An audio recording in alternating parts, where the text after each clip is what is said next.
안녕하세요, 레온입니다. 오늘은 독일의 대중교통에 대한 이야기를 해보려고 합니다. 사실 독일 지하철 티켓 구매하는 방법에 대한 문의가 종종 왔었는데 그것만 만들까 하다가 아예 모든 교통에 대해 전반적으로 말씀드려도 좋겠다 싶어서 이렇게 녹음기를 켰습니다. 독일 지하철 티켓 구매 방법이 궁금하신 분들은 화면에 표시된 시간으로 이동하시면 됩니다. 바로 시작하겠습니다. 대중교통은 아니지만 일단 비행기 먼저 설명드리자면 독일의 국제항공사로는 루프트한자가 있습니다. 이름을 들으면 아시겠지만 한자는 그 13, 17세기 독일 북부 지역 상업연맹의 이름이었던 그 한자가 맞습니다. 그리고 루프트는 공기 또는 항공이라는 뜻의 영어의 에어에 해당하는 독일어입니다. 그래서 에어 프랑스처럼 에어 한자 이런 느낌이죠. 허브는 프랑크푸르트 am 마인 공항이고 스타 알라이언스 회원으로 회원사들과 코드쉐어를 하지만 아시아나하고는 코드쉐어를 하지 않고 있습니다. 사이가 안 좋다고 하더라고요. 근데 물론 마일리지는 아시아나와 교차 적립할 수 있긴 한데 항공권 등급에 따라 적립률이 엄청 달라요. 그리고 그게 0%인 경우도 있어서 타시기 전에 차라리 루프트한자의 마일리지 서비스인 마일스 앤 모어를 가입하는 게 더 이득일 수도 있습니다. 꼭 확인해보세요. 그리고 에어버스와 보잉을 적절히 섞어서 쓰는 항공사다 라고 알려져 있지만 그럼에도 A340은 엄청 많이 가지고 있습니다. 그냥 타시면 아마 A340일 거예요. 외에는 루프트한자의 자회사인 저가항공사 유로윙스가 있습니다. 참고로 레온님은 어떤 비행기를 타고 독일에 가시나요? 어디서 항공권을 사시나요? 라는 질문도 종종 받았는데 저는 한국에서 독일을 왕복할 때에는 KLM이나 에어프랑스를 이용했고 독일에서 한국 왕복할 때에는 카를 이용합니다. 그리고 항공권은 당연히 스카이스캐너로 삽니다. 참고로 독일은 유럽을 여행하기 참 좋은 위치에 있고 라이언에어나 이지젯 같은 저가 항공사들을 이용하면 정말 저렴한 가격으로 외국을 다녀올 수 있거든요. 그래서 저는 종종 이 저가 항공사들을 이용해서 여행을 다니는데 사실 플룩샴이라고 해서 비행기를 타고 휴가를 가는 것을 조금 부끄러워하는 분위기가 사회 전반에 걸쳐서 생겨나고 있긴 해서 조금 조심스럽긴 합니다. 아무래도 독일인들이 예로부터 여행을 참 좋아해 비행기를 진짜 많이 탔었는데 비행기의 CO2가 환경에 치명적이기 때문에 우리 비행기를 좀 적게 타자 이러한 움직임이 시작되고 있습니다. 좀 되긴 했죠. 그리고 아무래도 제 친구들 중에서도 환경을 엄청 생각하는 친구들이 많아서 저도 그러면 웬만하면 기차를 타고 여행을 해봐야겠다라고 생각하기도 했지만 아무래도 저가항공이 더 저렴해서 아직까지는 비행기를 타고 여행을 다니고 있습니다. 이어서 기차에 대해서 설명해 드리자면 독일에서 탈 수 있는 기차들의 종류는 상당한데 첫째로 인터시티 익스프레스의 약자인 ICE, 이거는 독일 고속열차로 한국의 KTX라고 보시면 됩니다. 물론 기종은 완전히 달라요. 한국은 옛날에 프랑스에 떼제베를 들여왔다가 지금은 한국에서 만들고 있지만요. 그리고 이체의 스프린터도 있는데 이거는 메가시티들을 무정차 다이렉트로 이어주는 기차입니다. 이체에는 KTX에 비해서 비싼 편이긴 한데 할인 티켓을 먼저 팔거든요. 그래서 미리 사시면 확실히 저렴합니다. 그리고 4.5유로를 추가하시면 이제 좌석 선택을 하실 수 있거든요. 좌석 선택을 하시지 않으시면 남는 자리에 앉아서 가거나 입석으로 가시게 됩니다. 남는 자리는 이렇게 좌석 위를 보시면 어디부터 어디까지 예약이 되어 있다 이렇게 뜨거든요. 그래서 그것을 보고 참고하셔서 앉으시면 됩니다. 그리고 인터시티의 약자인 이체, 이것은 도시를 이동하는 열차입니다. 한국의 새마을호에 해당한다고 하더라고요. 그리고 어이고시티의 약자인 에이체, 이거는 독일과 인근 유럽의 도시를 이어주는 기차입니다.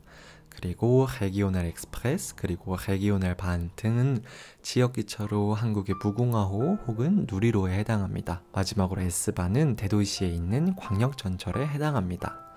지금 말씀드린 대부분의 기차는 독일 철도공사인 더이처반에서 운영되는 기차들인데 짧게만 부연 설명을 하자면 전부 더이처반 소속이라고 보기엔 애매한 부분도 있습니다. 사실 지역 기차들이나 몇몇 개의 노선은 더이처반의 자회사인 DB Regio에서 운영하기도 하고, 노선의 일부는 정부에서 운영하거나 지역에서 운영을 하기도 하고 조금 복잡스럽긴 합니다. 여하튼 티켓을 구매하시기 위해서는 아주 간단히 더이처반 사이트에서 결제를 하셔서 이용하시는 방법이 있고, 어플리케이션으로 결제하셔서 QR코드로 이용하시는 방법, 그리고 역사에서 창구나 기계에서 직접 티켓을 사시는 방법도 있는데, 간혹 저렴한 티켓들은 인터넷 사이트에만 뜨는 경우가 있거든요. 슈퍼티켓이라고 합니다. 그래서 저는 인터넷 사이트에서 사시는 것을 가장 추천드립니다. 어플리케이션으로 뜰 때도 있는데 어쩌다 보면 인터넷에만 있기도 해요. 그 외에도 여러 종류의 할인 티켓이나 반카드, 특별한 티켓류 등이 있지만 딱 한 가지만 설명하자면 German Rail Pass라는 게 있거든요. 이게 뭐냐면 3일, 5일 이렇게 해서 하루 중 무제한으로 DB 소속 기차들을 탈 수 있는 외국인을 위한 티켓입니다. 종류는 3일, 4일, 5일, 7일, 10일, 15일 이렇게 있고, 그리고 이 일수를 한 방에 연결해서 쓰는 consecutive 티켓과 따로따로 날짜를 지정해서, 예를 들어 3일인데 3일 연속이 아니라 1월 중에 1일, 8일, 7일 이렇게 지정해서 쓰는 플렉시 티켓, 그리고 25세 이하는 이제 유스 티켓으로 저렴하게도 구매하실 수 있고 그렇습니다. 구매는 인터넷으로도 하실 수 있고 중앙역 등지에 있는 하이드텐트홈에서 하실 수도 있습니다. 여권을 꼭 지참하셔야 합니다. 여행자라면. 그리고 시험 기간을 돌아다니셔야 하는 학생이라면 강추하는 티켓입니다. 이어서 운터고운트반, 줄여서 우반이라는 지하철로 넘어가겠습니다. 독일도 한국과 마찬가지로 모든 도시에 우반이 있진 않고 베를린, 프랑크푸르트, 함부르크, 뮌헨, 뉘렌베르크처럼 대도시에만 우반이 깔려있고, 그 외의 도시에는 보통 트람이 있습니다. 한국과 다른 독일의 지하철 특징이라면 요금 체계가 거리 비례제입니다. 따라서 A 구간, B 구간, C 구간에 따라서 요금이 달라집니다.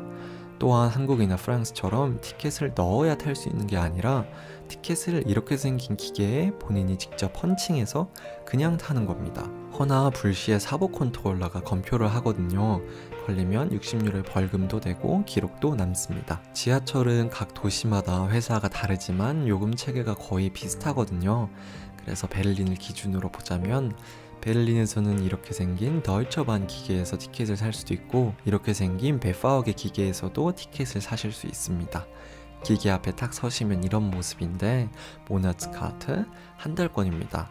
한 달권은 지정한 한 달인 경우와 오늘부터 시작되는 한 달, 며칠부터 시작되는 한 달 이렇게 골라서 사실 수도 있고, 아베, 베체, 아베체 이렇게 구간을 지정해서 쓸 수도 있습니다.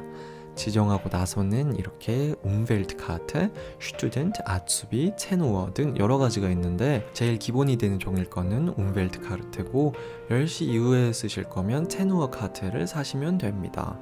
참고로 움벨트카트 같은 경우에 평일 8시 이후와 주말에는 본인을 제외한 한 명을 동반으로 이용할 수 있습니다. 참고로 여기 있는 슈투덴트는 대학생이 아니라 독일의 고등학생들이 이용하는 쉴러거든요. 그리고 아츠비도 독일에서 아우스빌딩을 하는 사람들을 위한 티켓이기 때문에 나 학생인데 하고 그냥 덜컥 사시면 안 됩니다. 꼭 움벨트카르트 혹은 체누어 카르트를 사셔야 합니다. 그리고 쿠어트슈트레케는 짧은 거리 이용권으로 우반, S반은 3정거장까지, 그리고 버스나 트람은 6정거장까지 이용할 수 있는 티켓입니다. 그리고 이제 아인첼슈트레케는 가장 기본적인 1회권으로 한 방향으로 2시간 동안 대중교통을 무제한 타실 수 있는 티켓입니다. 우반을 타시다가 올라와서 S반으로 갈아타고 내려서 버스나 트람으로 갈아타는 것 또한 가능하죠. 타시기 직전에 펀칭을 하시면 되는데, 찍은 시간과 찍은 역을 기준으로 반대로 돌아오시는 것은 불가능합니다. 무조건 한 방향으로 이동하실 때 쓰실 수 있습니다. 그리고 타게스카르트는 종일권이고 피어파이튼카르트는 1회권 4장짜리입니다. 이런 식으로 되어 있는데, 언어 바꿔서 쓰시면 편하니까 그냥 영어 눌러서 싱글 티켓, 데이 티켓 사시면 됩니다, 사실. 네, 베를린을 기준으로 여행객들에게 베스트는 사실 본인이 짧은 기간 메시브하게 여행을 빡 하고 그 기간 동안 여러 관광지를 다닐 것이다 하면 따로 교통권을 구매하는 것이 아니라 베를린 웰컴 카드를 사시는 게 여러모로 이득입니다. 베를린 웰컴 티켓은 베를린의 교통권의 효력을 지니면서 동시에 여러 관광지에서 할인 혜택도 받을 수 있는 티켓인데 48시간짜리, 72시간짜리, 4일, 5일, 6일 이렇게 나누어져 있고 한국에서도 사실 수 있고 인터넷으로 사신 후에 베를린 관광 안내소에서 바꾸실 수도 있습니다. 지도와 책자도 별도로 주니 짧게 여행하시는 분들에게는 아주 제격이라고 생각합니다. 그 외에 조금 더 오래 있거나 나는 관광지에는 관심이 없고 구석구석 베를리너처럼 즐기겠다 하시는 분들은 처음 도착한 날이 밤이라면 그때는 이제 1회권 아인젤슈트가케로 숙소까지 가시면 되고 그 다음 날부터 한 달이라면 한 달권, 일주일 정도라면 일주일권, 그 이하라면 이제 하루 종일권들을 사셔서 쓰는 게 좋습니다. 참고로 하루에 대중교통을 3번 이상 탈 때부터 종일권이 더 이득이고 일주일에 4일 이상 이용할 때부터 일주일권이 이득이고 한 달에 3주 이상 이용할 때부터 한 달권이 이득입니다. 가격을 잘 비교하셔서 사시면 될 것 같습니다. 그리고 이제 노선을 확인할 때에는 구글맵을 이용하거나 구글맵을 지원하는 도시가 아닐 경우에는 그 도시 대중교통 어플리케이션을 사용하시면 됩니다. 이어서 버스와 트람이 있습니다. 버스도 앞서 말씀드린 것처럼 지역 교통업체 어플리케이션을 이용하시면 간편하게 노선을 확인할 수 있고 몇몇 도시들은 구글맵에 버스 시간, 배차 시간이 다 뜨거든요. 그래서 구글맵을 이용하셔도 될 것 같습니다. 버스 정거장에는 따로 펀칭기가 없으니까 이렇게 버스 안에서 직접 펀칭을 하시면 되고 티켓은 버스 기사님께 말씀드리면 사실 수 있습니다. 그 외에 이미 있는 티켓으로 버스를 탈 시에는 사실 여행객들 중에서는 그냥 휙 하고 들어가서 타시는 경우도 있지만 가지고 계신 티켓을 기장님께 보여드리고 타셔야 합니다. 독일에서 버스나 지하철을 타면 참 기분이 좋은 게 버스나 지하철에 무조건 휠체어나 유모차가 탈 수 있게 되어 있거든요. 심지어 지하철은 휠체어를 타신 분이 지하철 가장 앞쪽에 대기하고 있습니다. 그러면 지하철 기장이 지하철에서 직접 내려서 휠체어로 지하철을 탈 수 있는 판을 설치한 다음에 이렇게 밀어주기까지 합니다. 버스도 물론 마찬가지로 휠체어를 탄 분이 있다면 기사님이 내리셔서 휠체어를 탈 수 있게 만들어줍니다. 물론 저도 독일의 장애인 복지에 관련된 법안이나 정책에 대해 꼼꼼히 알고 있는 것이 아니기 때문에 단편적인 것만 보고 나라 전체를 판단할 수 있는 건 아니지만 적어도 이렇게 장애인도 무리 없이 대중교통을 전반적으로 이용할 수 있는 건 정말 좋다고 생각합니다. 버스는 베를린 기준으로 동네 버스는 번호만 적혀 있고 역을 위주로 돌아다니는 버스는 메트로의 약자인 M이 붙고 공항이나 장거리를 이용하는 버스들은 엑스프레스의 약자인 X가 붙고 밤새 돌아다니는 버스는 나크트에 N이 붙어 있습니다. 한국은 버스나 지하철이 끊겨버리지만 베를린의 경우 주말에는 지하철이 24시간 다니고 평일에는 지하철이 끊기는 대신에 그 지하철 노선을 바탕으로 N버스가 다닙니다. 보통 N버스는 술주정뱅이들이 많이 타기 때문에 저는 정말 싫어하지만 혹시 늦게까지 놀더라도 N버스가 있으니 너무 큰 걱정은 안 하셔도 됩니다. 그리고 장거리 버스들이 굉장히 저렴합니다. 도시 대중교통이 아닌 플릭스부스 혹은 블라블라부스는 전 타본 적 없고 저는 플릭스부스만 타봤는데 상상을 초월하게 저렴할 때가 있거든요. 너무 멀지만 않다면 저렴한 가격으로 버스 여행을 계획해 보시는 것도 좋을 것 같습니다. 사이트에서 손쉽게 사실 수 있습니다. 물론 싼 게 비지덕일 때가 있긴 합니다. 이어서 페리라고 하는 F로 시작하는 배 노선들도 있는데 베를린의 경우 일반 대중교통 티켓으로 사실 수 있으니 저는 날씨 좋은 날 반세에서 클라도행 이 페리가 있거든요. F10인가 엘프인가 모르겠습니다. 하여튼 이거 추천드립니다. 되게 이 자연이 아주 예쁩니다. 그리고 이제 택시가 있는데 독일에서 택시는 대부분 콜을 부르거나 택시 정류장에서 탑니다. 길거리에서 택시를 잡는 경우도 아주 가끔 있긴 하지만 대부분은 콜이나 정류장에서 타니 지역 이름과 탁시라고 구글에 치셔서 번호를 미리 가지고 있다면 급하게 유용하게 쓰실 수 있습니다.